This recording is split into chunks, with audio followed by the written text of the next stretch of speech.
This is the ballad of a guy named Jackalope Jim. He was the West's quickest draw, and no one could beat him. At the tender age of 10, he lost his mom and pop. So with a gifted metal arm, became a man of law. Hey everybody, this is Russ the Big Guy. Welcome to Jackalope Junction Television, and this is the birth of Jackalope Junction, and this is episode 7, believe it or not. As I said, welcome. My name is Russ the Big Guy, and this is Greg Shumsky, the little guy. Greg. And if you've been watching any of our episodes, you know that Greg is the visionary behind Jackalope Junction, and he's also the CEO of Acorn Entertainment Group Incorporated. And they do all kinds of creative things. Maybe he'll tell us more about that today. Greg, what are we going to talk about? Oh boy. Hey, let's talk about this whole I don't want to say resurgence, but this whole cropping up of these new immersive experiences that are popping up everywhere. It seems to be kind of happening. Yeah. Let's talk about that. Yeah. Well, I know Meow Wolf was a big one, right? Meow Wolf opened 3 facilities. Meow Wolf is one. I wouldn't count that. Meow Wolf is cool, but I think of Meow Wolf as being its own experience all on itself. It's really an immersive art experience that Vince and all these other guys worked on. That is just a stunning, amazing, weird piece of interactive art you surround yourself with. So cool expanding your mind, right? Expanding your mind. Right. It starts out with like with a Mega Mart, for instance. You walk in and it looks like this store, but they've got the weirdest products that are just funny. Yeah, you could buy and bring home. Yeah, they're but great. You walk through a refrigerator and you're inside this art installation with I don't know, slides and colors, and there's so many things to do in there. And I really got to make a trip to Las Vegas and go see it. But yeah, me too. I was telling Vince, and we talked about this on one of our podcasts, and I've talked to Vince several times and said, look, you are more or less a modern day Salvador Dali. You know, he's if people keep saying I'm like Walt, he's definitely the Salvador Dali, which, you know, if Salvador Dali had technology back then that we have now, he probably would have come up with something equally bizarre and neat and cool and fun at the same time. And everybody I know that's been to a Mega Mart or to the new installation over in Denver is that they have said nothing but good things about it. It's crazy, but it's not something you spend a whole day at. I mean, you could if you wanted to. I think a few hours maybe is what they're saying. You know, like when you go to a museum or something like that. It's just it's just cool, and I just have to give him so much respect for what he's done in that in the entertainment space or in the attractions space or whatever you want to call it. But if we look at the immersive themed experiences, like, you know, I'll start with Ghost Town Alive, for instance, at Knott's Berry Farm. So Ghost Town Alive is really cool because they decided to take their Calico Ghost Town that's been there forever, because that was the first thing I think they built at Knott's Berry Farm, is to create this interactive, immersive thing. They would only do it during the summers, and I don't know if they're going to continue doing it, but you go there, they have actors dressed up in costume for the period of 1800 something. There's the assayer where you can go and you can have gold weighted and stuff like that. There's a sheriff, there's bad guys, there's good guys, there's a posse. You can join the good guys and be part of the bad guy, or you can be part of the good guys going after the bad guys. You can join up with the bad guys. You're given a little thing of what you have to do. You have little quests you have to do. They do little things all throughout the day, and every day they have a little gazette they have, and you spend your day pretty much not doing all the different rides in the park, but you spend a good part of your day just doing that. Mhm. What's cool about it is that it changes every day, supposedly. So if I go today, one thing's going to happen. If I go tomorrow, another thing's going to happen. The next day, another thing. That's what they say. So I'm assuming they have writers that are cranking out stuff every single day, or they've had writers that have cranked stuff out for a good 3 months of content. Let's say if they're doing just summertime from, let's say they're doing Ghost Town Live from May to September, whatever their pocket of time is, because they only do it for part of the year. Yeah. So I had a chance to go see the introduction of Ghost Town Live and a behind the scenes thing. So when I got involved with the Themed Entertainment Association, which is the kind of the big overall umbrella for people in the attractions business, I remember the day. So I heard about Ghost. I wanted to get into themed entertainment. I had heard about the TEA. I found out about this behind the scenes thing, Ghost Town Alive, on their website, or it's for LinkedIn or whatever. So I joined the TEA and bought my ticket for this. There's going to be a talk about Ghost Town Alive. It's going to be behind the scenes look at it, and then get to go on some of the new rides that were just kind of refurbished and stuff. And that was on my birthday. So it was on a Wednesday. And so my family hadn't really planned on anything big for me on a weekday. We're going to do something on Saturday. So I said, hey, to my wife, do you mind if I go do this? And she says, go ahead. So I drove up to Anaheim and parked in they have two parking lots, and there's a back parking lot, which is dirt. It's like a grass lot with trees, and it's really kind of neat. And that's where we had to go in. And that's when I ran into, right next to me was parked this young lady. We started talking. It turned out she was Christian and stuff. And her name happened to be Elisa Kryanakis. So Elisa is great. She's worked now for Disney. She worked for a few people, and she worked for Disney for a while. Now she's back at Disney. And she started doing, her big thing was to do air shows, and she had come up with this great concept to do Peter Pan as an air show. And right, and she's just great. But I met all these really, really, really great people. The minute I got there and talked to people, it was a bunch of like-minded folks that were just really kind-hearted people. I thought, oh, this is what I need to be doing. I need to be in this. And I didn't have any. This was probably 2017. So I didn't have any ideas for Jackalope Junction or anything else like that. But I was really, and I'm going off down a rabbit hole, but the point being is that they've really taken Ghost Town Alive now and really have upped the game and just improved it over the years. And I have to give a lot of credit to, I think Eric Nix is on that team, but there's all these incredible people that made it happen. I know that Disney wanted to do the same thing with Galaxy's Edge, and just never could pull it off. Now they have pulled it off with the Galactic Star Cruiser. Yeah, you got $5,000. Yeah, you gotta pay a pretty penny to go see, but I think, and that's a 2-day experience. It's a lot of money for a 2-day experience, but again, the Imagineers, Scott Trowbridge, and everybody under him, all John Georges, Chris, I can't think of Chris's last name. I feel stupid now, but all these guys I know, they're just fantastic Imagineers. Yeah, hold it off. And again, kudos to them. People are going. I mean, people aren't afraid of the price tag, and it's doing fantastically. And it's just a marvel what they've done, making it such an immersive experience. You don't realize that, you don't feel like I walked through some gates and I got in a fake elevator into a fake ship and into a bus. That's all, whatever. And then I'm back in a building right outside the park. Which essentially is what happens.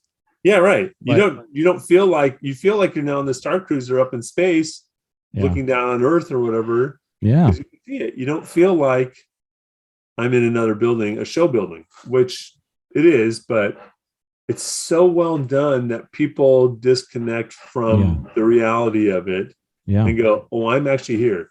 Here's Chewbacca, here's stormtroopers, here's the bad guys, here's the good guys. I've got this neat little room, all the food, and every one of what's really cool is every one of the cast members pretends to be an actual person on the Star Cruiser from whatever planet they're from. Yeah, and there's actual storylines going on. Right. From what I understand. Right. And again, well done. So that the immersive is where you started this whole thing. It was the immersive. Yeah. concept. So and then you have places like now you've got this Western experience opening up in Canada called Phantom Peak. It's adults only, which is okay. But again, it's an immersive experience. It's a Western town. Everybody pretends they work there or live there. You can have drinks, you can have food, you can play some games, solve some puzzles. Again, an immersive experience. They're kind of playing off of that, and it's a Western theme, which is pretty neat overall. And then you have places like in France, Pou de Fou, I think that's how it's pronounced, and it's gonna be coming to, I think, Canada, and then eventually somewhere here in the U.S., Tennessee, I think. Again, but that's more of there's no attractions or rides or anything like that.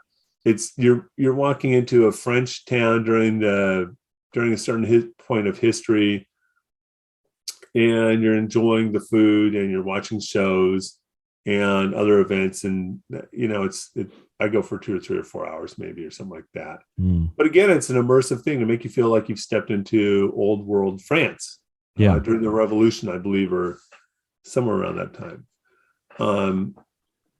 So I think you were wanting to contrast the concept of Jackalope Junction with these existing immersive experiences. Yeah. Well, the good thing about those immersive experiences is that they open up the door for us even more so.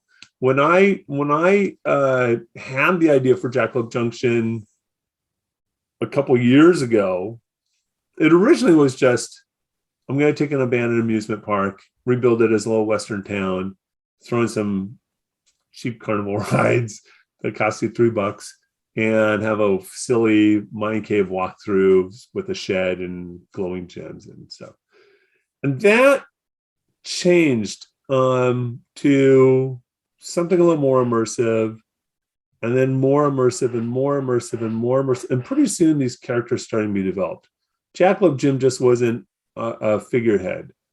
Shotgun Sally just didn't happen to be a love interest. Yeah.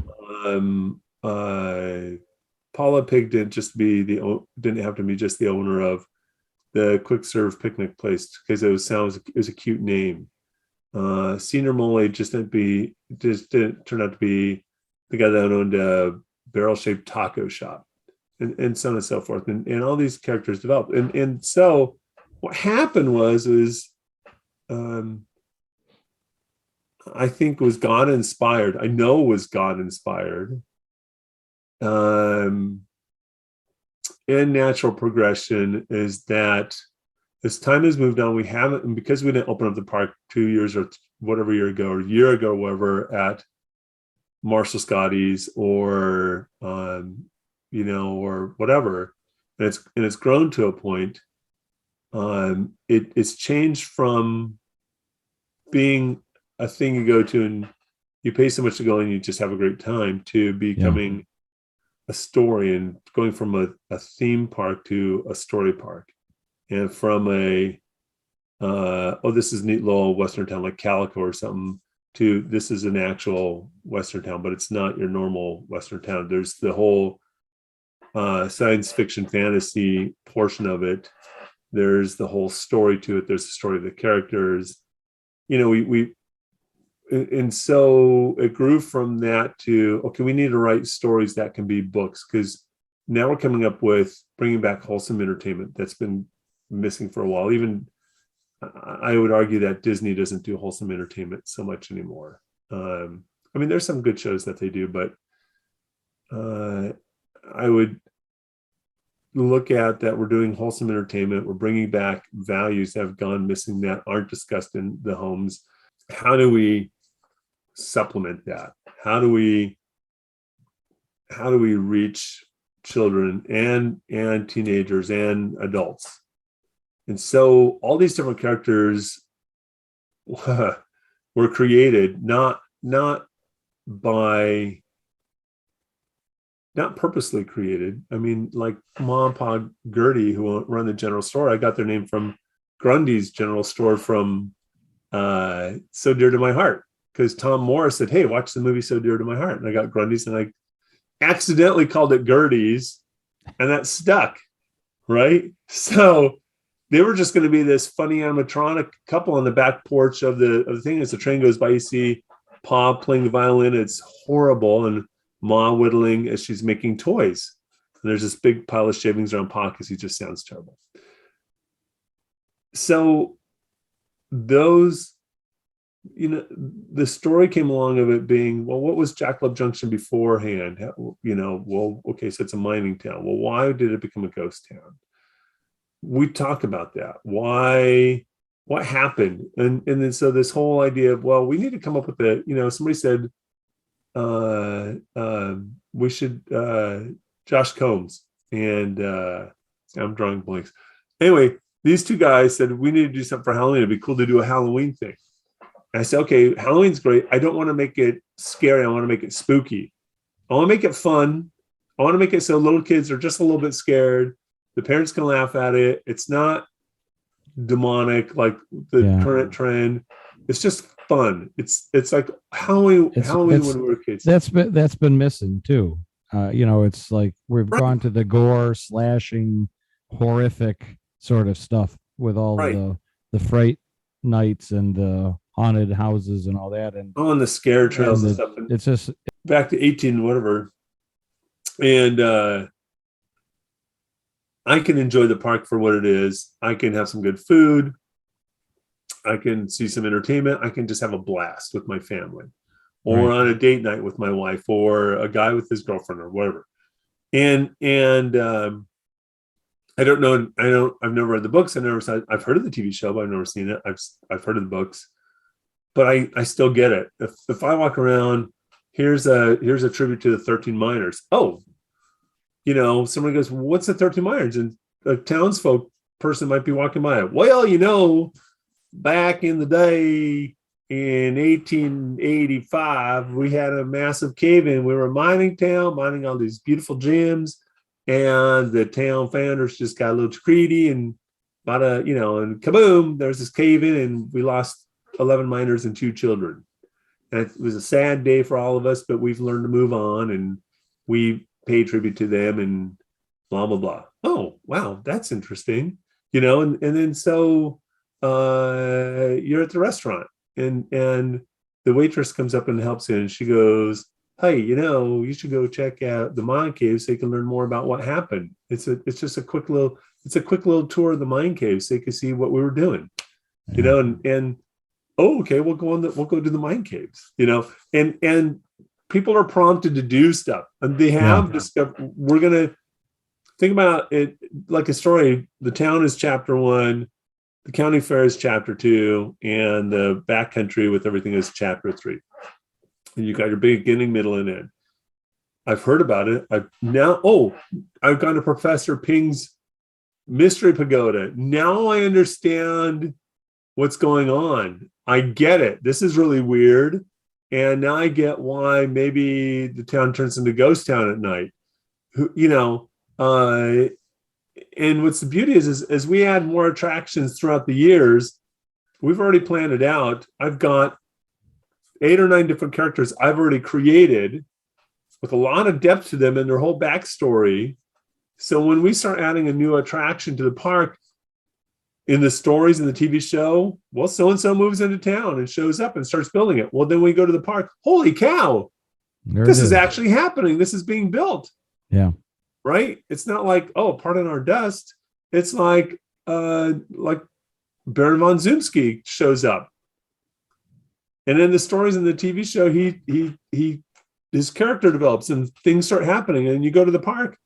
Oh my gosh, is this happening in real time in sync with what I just saw on TV or read in a book?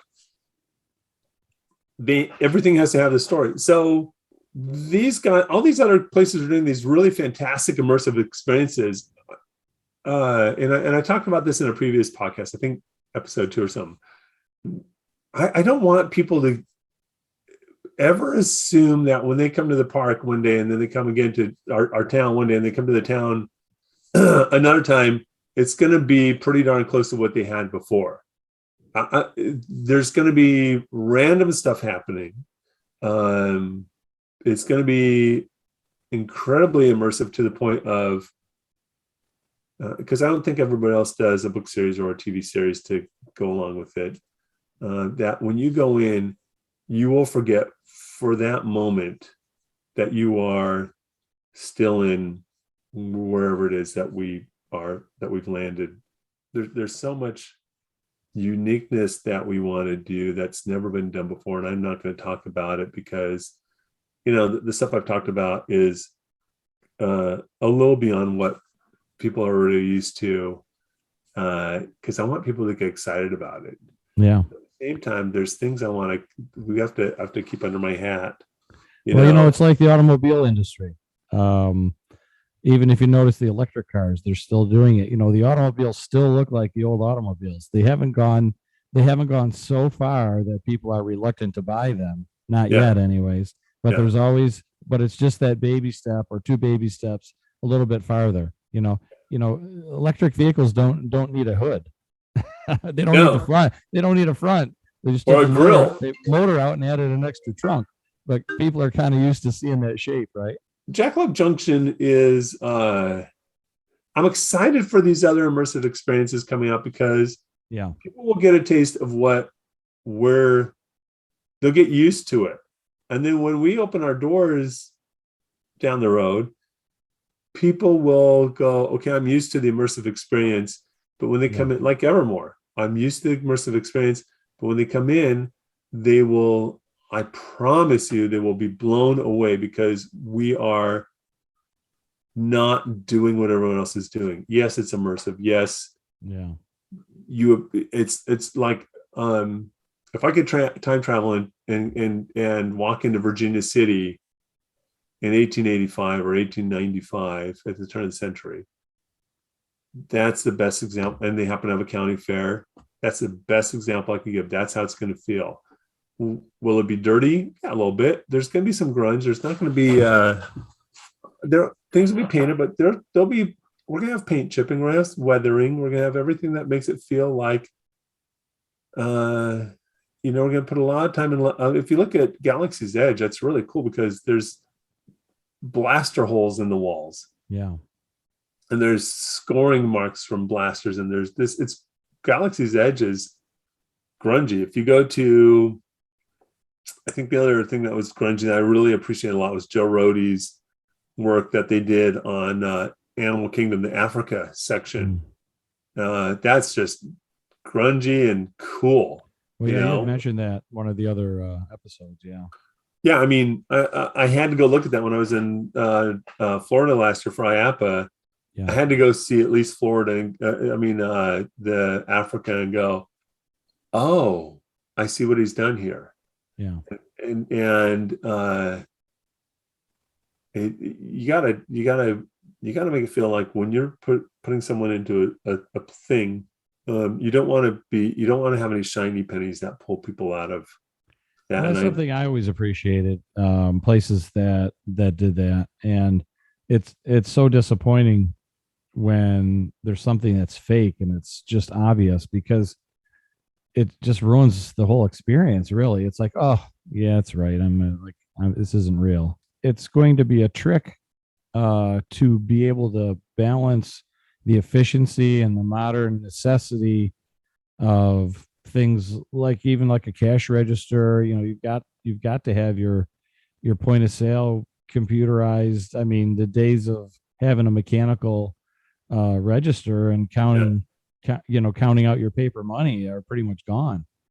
So the beauty of that is with us is that because we're steampunk Western, and we have a futuristic power source that we're using, which is not steam, it's the gems. Yeah. We can get away with designing our POS systems to look like they fit in at least. Yeah. You won't see that. And instead of using the LED displays on them that people see, maybe we use Nixie tubes, right? Cool. Yeah, something. So yeah. there's ways to get around that. Unfortunately for us, because I've created this thing from scratch. I'm not going, oh, let's pluck something from this and pluck something from this and pluck something from this. I'm saying, look, we're going to start from scratch and we're going to build everything from the ground up. And that's got to be the most expensive. Not necessarily. Oh, okay. Yeah, no, I think there's ways around that. Okay. I mean, I've spent most of my life doing props and stuff and building stuff just from found parts, right? Inside of my camper. Yeah, so we can work with certain companies and stuff and say, look, we need this to look like this, or we'll like, for instance, there's a robot company at IAPA that's got these really cute little robots that are about yay big, and they have little lids they could put stuff in. I thought, oh my gosh, that's perfect for one of the robots I want to have. And I said, can we change the body on it? And they said, well, you can put some graphics on it. I said, no. We want it's a plastic shell. We can easily design a whole new plastic shell for it, and with bits and bobs and everything on it, and throw it on there. And as long as the whole structure of it still works the same, and we're just changing the body, then it becomes this one character I've created, this little trash can character I created, right? Yeah. So, there's lots of stuff we can do to work around those things, and we're saving money on the park not being gigantic. It's like it's around 15 acres, so we're saving a lot of money on that. However, and not building the big A attraction or the e-ticket rides right off the bat. Yeah, we want to spread those out. However, that does give us then. I don't want to fail in. Yeah, we got this really great idea, but we couldn't pull it off because we didn't have the money. I want to put the money in the important places that really suck you into it so much that you don't have those shiny pennies. Mm-hmm. I think that's important. I could be wrong, but that's. No, I agree. It's really about the detail down to a point of where if I'm a stranger and I walk in, I don't want for 1 minute to think that I'm in the year 2025 or whatever it is. All right. Well, listen, in one of maybe the last episode of this, we talked about maybe getting some viewer questions, some listener questions, some from the public, and I have accumulated some questions. Okay. Really? Okay. Yep. Are you game? I'm all set. I'm all for it. All right. So and some of them we may not be able to answer, and some of them we may not want to answer. Oh, okay. But we'll go through them. Yeah, because I like the reference that you said is like keep some stuff under your hat, and that's really good. That was kind of like where I thought of the automobile reference, because we wanted like really like interesting and exciting and enticing, but we don't want it so far out that we scare people away. But once they're in there, and by scare meaning like they don't get it or that it's too far out in left field, because there has to be some level of familiarity so that people can put it in their boxes, because that's the way people think. But once you're in there, then all of a sudden you can be exposed to like Vince was saying, like going through the refrigerator, right? Yeah. So into that other world. So it's really pretty exciting. Right. So anyways, so you may not want to give away everything. No. All right. And I don't want other people to get ideas that are developing parks and going, oh, that's a good idea. Let's go ahead and use that too. And well, that's what we got to. I don't want to give away the farm. So we got to stay ahead of them. That's why. And you know what? And some answers may change too. Things change. So, I mean, even I just read an article about Galaxy's Edge, because of their new Star Wars characters that have come out on Disney Plus that have become so popular. Yeah. They had introduced new, they couldn't keep the same timeline there, and they had now they're all jumbled up, and they're not, they're not sticking to that original Kylo Ren. I don't know how they describe that. Yeah, timeline, right. But it's that, that era. So now they have, Grogu, which people call Baby Yoga, and or Baby Yoda. Not what I say, yoga. Maybe yogurt. Yeah. Maybe yogurt. Well, anyways, Right. Mandalorian characters and all that stuff. So Yeah, anyways, I saw that, and yeah, so it made me, people have come in like, well, nobody's creative anymore. We are. It's just yeah, that we need the money to give that yeah, to the world now. And so we yeah, need investors for this. There are people that believe it. There's hundreds of people that believe in this, from people in the industry to people that are outside the industry to people that have been in the themed industry forever, yeah, who I don't even know, who are watching us and saying, I believe this. I want to see it happen. yeah. Okay. We need money to make it happen, because we are going to change the way people think of the themed experience, the Yep. way Vince did with the way people think about immersive art or art in general. Yeah. Um, We're changing the culture of changing life the in culture, general. changing it's a paradigm shift, is Yeah. what it is. And we just need the moolah to make it happen and blow people's minds. That's There's so many bad things happening in the world right now, and even in just the United States, that I've been saying this for the past decade. It's like we are at a point where it's all hands on deck. People need to step up and do what they can do to, balance the scales and tip it towards, the light, if you will. right. Anyways, all right. So let's get to this. Let's do some questions. You want your game? Yep, ready to go. All right. Question number one I have is, how much will tickets be? $40 for adults. I'm reading these exactly. So okay. The plan is $40 for adults and $20 for children. yeah, that's for a whole day. We're going to do Friday and Saturday night date nights, where it's $20 for a couple. You can come in, you get a little discount on the food and beverages, and we're going to have Friday and Saturday nights. We're going to have a big hoedown in our big barn. So we have a barn that we're going to be putting in that's going to be barbecue and stuff during the regular days, but Friday and Saturday nights, we're going to have big hoedowns in the barn. Come and have fun. $20 for a couple on Friday and Saturdays. But otherwise, it's $40 for adults and $20 for kids. How many rides will you have? Well, that's a good question. In the county fair section, we're going to have at least 10 rides, including a Ferris wheel, turn of the century, merry-go-round, teacups, a whip style ride, probably something along the lines of the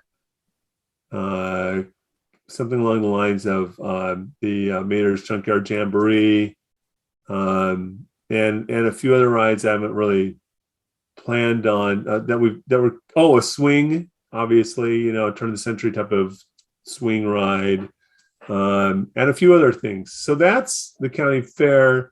Might have a little more in there. We've got plenty of room for some more turn of the century county fair type attractions. And then in the back country, where we have our custom themed attractions, we're going to have the Mind Cave Adventure Tour. We'll eventually have Baron von Zimski's Skyrunners.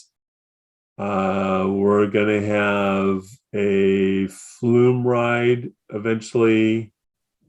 We're going to have Professor Ping's Mystery Pagoda.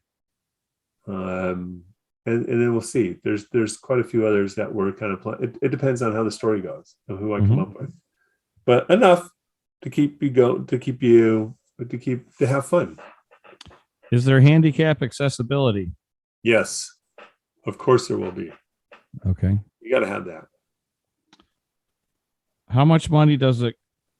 What did they say? How much money does it cost to make an amusement park? How much? It could be anywhere from, an amusement park could cost you a few $1 million. A theme park could cost you $100 million or more. We're shooting for a budget of about $50 million to build Jackalope Junction. The initial build for the first few years is going to cost about $50 million or so to build the park, and we're going to be a lot of stuff we're actually saving money on, because we're going to be fully sustainable as well. So we're working with the company Cunningham Group to be sustainable, from solar energy to waste reclamation and the whole 9 yards. So there'll be a lot of money saving stuff. the initial budget's about $50 million to open the park. All right. What are the residents of Jackalope Junction? Are they people in costume? Are they projections? Are they robots? Is the question. Yes. Okay. There'll be people in costume, in typical garb of the late 1800s. There'll be some robots moseying about. We're going to have some gunslingers that are kind of steampunky gunslingers. We're going to have, like I said, the robots. We're going to have some custom. We're building a bunch of custom robots, designing and building custom robots for the park, both in the stores as well as they'll be meandering about. One of our main characters, this guy, Mac. He was a mining robot, and now he's the deputy sheriff. Our main character, and then we'll have the animal characters, which are anthropomorphic animals, and they won't be in the fuzzy, furry costumes. So when you see Jackalope Jim, you will be running into the actual Jackalope Jim, who is a anthropomorphic jackalope. So he won't look like the cartoon version at all whatsoever. Shotgun Sally will be the same. She's going to look like her raccoon, human type. You'll see their faces, you'll see their eyes, just like you would with the Grinch or something like that at Universal.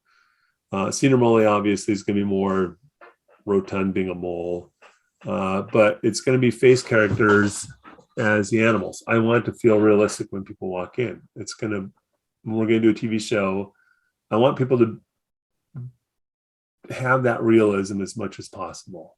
I don't think that's giving a lot away, but we're doing things a little bit different than the other parks. Yeah, I was never really a fan of the teenager in a whatever. I don't want to insult anybody in particular, so I'll say in a bug costume. Yeah. Let's say. Do you know what I mean? A bug costume that is obviously a costume. It doesn't talk. Its eyes don't move. It's it smells funny. Oh, you should be the person on the inside. It smells even worse. Well, I'm sure. It's terrible. Yeah, it's claustrophobic. We have a friend whose daughter worked at Disney World, and she had to do. She was Chip and Dale. Oh, and she loved it. But then one time she had to do. I think she had to go out as Daisy Duck or Pluto or something, and the costume is very close to your face, and she was suffering from claustrophobia. Oh boy. She couldn't do it. She went out there. She could only stand 2 or 3 minutes of it, and she started wigging out because it's such a claustrophobic costume. I don't mind the costumes like that for certain things, like the banana splits. That's great. Mickey Mouse obviously needs to look like Mickey Mouse. Disney, Goofy is great. All of those are fine. We're not doing that though. That's not our plan. We're gonna do something. Did you say the banana splits, like the old TV show Banana Splits? 60s, yeah. Oh my gosh. They're my favorite characters. They're my favorite costume characters. I loved them as a kid. And that's crazy. If we had the money, I watched them as a kid. Money, there's a few things I would buy and bring back. I would probably buy the Muppets. There's a lot of old IPs for sale. Yeah, I would bring the Muppets. I would redo the Muppets the way Jim Henson intended. Yeah. Muppets Haunted Mansion was just excellent. Kirk Thatcher, who's a good friend and a great guy, directed that episode, and he's an ex-Muppeteer. Wow. And he's such a cool guy. And Muppets Haunted Mansion had that Muppet spirit to it, the Jim Henson spirit. I loved it. I would bring that back. And then I would bring back the banana splits, the adventure hour that they had on TV. That was just some live action stuff like Danger Island. It was wacky. And the cartoons. And then the live actions, except maybe the mask side update to make them more animated now, like they do with Mickey Mouse and stuff. But just crazy, fun, silly, weird,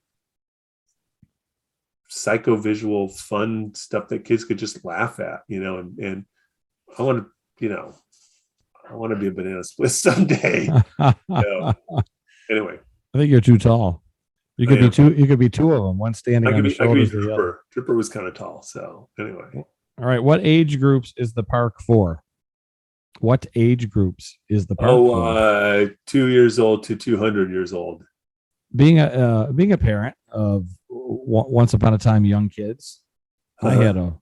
had a really horrible experience at a park um, that is in Philadelphia that we may or may not have referenced, and it was hot and busy and brutal, and two little kids and two moms got in a fist fight in line in the concession stand. Security had to be called, Oh my. and I never went back. Yeah, right. So, what are some of your ideas that are going to Well, make family it not friendly. only convenient but helpful for families? Do you have anything on the top of your head? Well, first off, we're going to limit the amount of people that come in the park. We're going to do reservations only. Well, so many reservations with so many walk-ins. Yeah, Disney does reservations now or whatever. And even with Disney reservations, the park gets overcrowded. They just let too many people in. yeah, that's The for sure. lines shouldn't be long. There should be areas that you can sit and cool off. There should be enough areas where you could get water and refresh yourself, places you could just sit and cool off and do nothing. Have a picnic. We're going to have Yeah, areas where people can picnic and just relax and enjoy it as a town, like you're going on a nice family picnic. The characters have all been designed to speak to everyone from little kids to the grandparents, and really touches the hearts and the minds of those generations. Everybody's going to have a good time. There's places to go eat. It will have food options for all sorts of, the kids with the pizza to the parents with the barbecue to whatever, ice cream, candy, fun stores to go into, fun rides that everybody can go on that the kids can enjoy. Oh, there's back in the backcountry. Also, there's I was talking about rides earlier. One of the coolest one is Blacksmith Bill's electrificated conveyances test trail. That's going to be it actually pays homage to Disneyland's Mine Train Through Nature's Wonderland. A lot of that is inspired. It's inspired by that to a point. But it's really for everybody. We're going to keep it to 3,000 or maybe 5, depending. Now the park is bigger, probably about 5,000 to 6,000 people a day. We'll have enough going on with enough rides and attractions and other things going on and shows and stuff that people won't be crowding into areas. We're gonna have a surprise with the mine caves that the Guinness World Record maze designer Adrian Fisher is going to be working on. Right? oh, How cool is that? yeah, So it's going to be a lot of surprises, a lot of fun stuff. So much interactions throughout the day that you won't even know what happened at the end of the day. You go, oh my gosh, my mind is so overwhelmed with what happened today. I got to come back. It's like watching a really great movie and going, I missed so much of it. I got to watch it again because I know I missed important parts of it. And you dive deeper into it. So this is really there's going to be characters that everybody can relate to. There's going to be stories everyone can relate to. There's going to be things for the family to do. I want to do the anti-Disneyland thing. I go to Disneyland. It's called the happiest place on earth. And when you go to Disneyland, it's special. When you walk into Disneyland, even when I go outside of Disneyland to meet people, I feel that magic going yeah, on, and it's the yeah, coolest thing in the world. But when you're in the park, yeah, there's the parents that are in a bad mood, the kids that are crying, it's hot, lines are long, etc.